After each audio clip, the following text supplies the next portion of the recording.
Nem vem que não tem, nem vem de garfo que hoje é dia de sopa. Esquenta o ferro, passa minha roupa. Eu nesse embalo vou botar pra quebrar.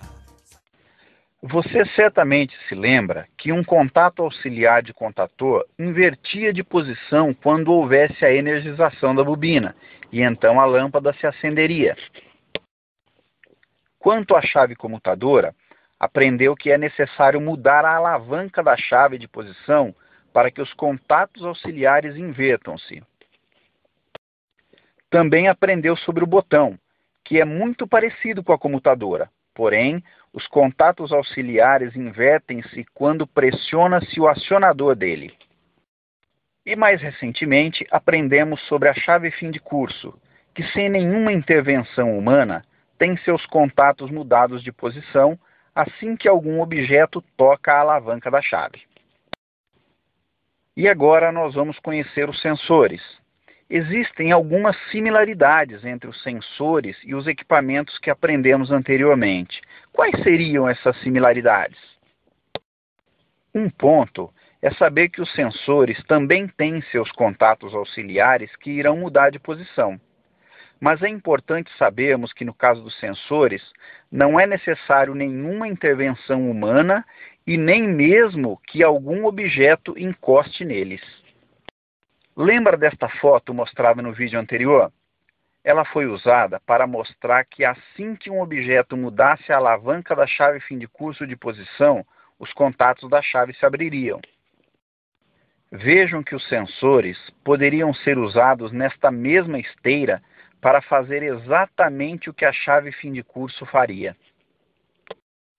Dê atenção também e perceba que pela chave fim de curso passou apenas uma fase. Note que esse é o sensor que estamos usando na esteira e ele tem apenas 2 cabos. Então, a ligação elétrica do sensor seria idêntica à ligação da chave fim de curso apresentada na foto anterior. A fase que viria da rede seria ligada em um dos fios do sensor, assim como aconteceu com a chave fim de curso. E também, como aconteceu com a chave fim de curso, o outro fio do sensor partiria para o contator. Mas ainda assim, existem grandes diferenças entre as chaves fim de curso e os sensores. O sensor industrial atua como um sensor de presença, desses que vemos em qualquer estabelecimento comercial que costumamos entrar. Ou seja, ele atua sem que nada toque ou ninguém toque nele. Essa face metálica que ele tem consegue enxergar que algo passou na frente dele. Então ele vai mudar seus contatos auxiliares de posição toda vez que algo passar. Os contatos dele também não têm retenção. Assim que o objeto já não estiver mais ao alcance do leitor, os contatos voltarão para a posição natural deles. E também os sensores não possuem bobina. Que parâmetros são necessários ter bem claro na nossa mente para especificarmos um sensor? Um deles é o formato. Notem formatos diferentes nesta foto, mas o mais comum comercialmente é o sensor tubular, que nós estamos vendo aqui nessa foto. Sensor tubular aqui nessa foto, ou cilíndrico, é apenas o que está no meio e o que está à direita da foto. Essa face sensora, logicamente, tem de ficar voltada para dentro da esteira, assim como a alavanca da chave fim de curso também estava. Notem a alavanca da chave fim de curso, como ficou voltada para dentro da esteira. E agora o sensor, que também ficou voltado para a esteira. O sensor é sempre fabricado para ler determinados tipos de materiais. Normalmente, fabricam-se sensores que enxergam materiais metálicos e também fabricam-se sensores que enxergam todos os produtos, sejam eles metálicos, ou plástico, ou papel e etc. O sensor mais usado é o que é fabricado apenas para leitura de materiais metálicos, que ele é chamado de sensor indutivo. Um outro ponto que precisamos especificar sobre um sensor é a distância sensora.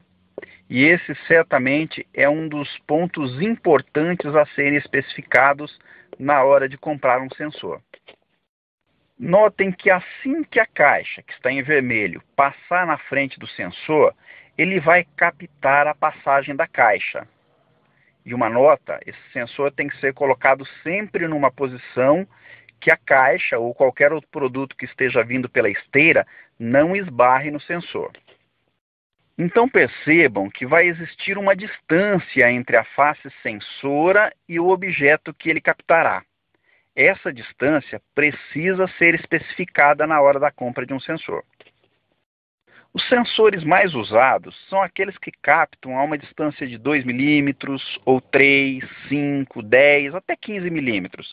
São os mais comuns. Porém, essa distância deve ser estudada e bem avaliada. Por quê? Porque se você escolher um sensor que tenha a capacidade de ler além do que você precisa, você corre o risco de que o sensor esteja lendo algo desnecessário, e isso vai trazer problemas para você. Imagine que num determinado momento, o produto da esteira, que aqui no nosso exemplo é a caixa em vermelho, não tenha ainda chegado até o sensor, mas alguém ou alguma coisa passou por esta área demarcada em azul no lado direito desta foto.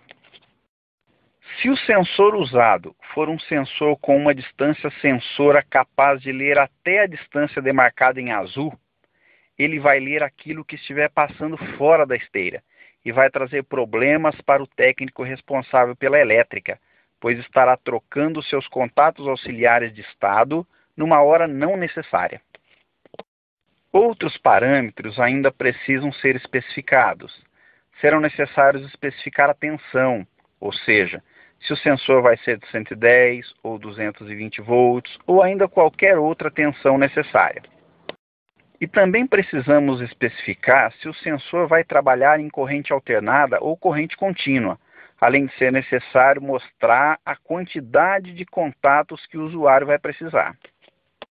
É muito comum os sensores serem especificados com apenas um contato auxiliar, mas existem outras configurações também. E esse contato precisa ser definido, se será normalmente aberto ou normalmente fechado. Portanto, os problemas de escolha de sensores já podem ser resolvidos. Vejam que poderíamos especificar um sensor do seguinte modo: um sensor tubular indutivo, com corrente alternada de 220 volts, a distância sensora de 5 milímetros e um contato normalmente aberto.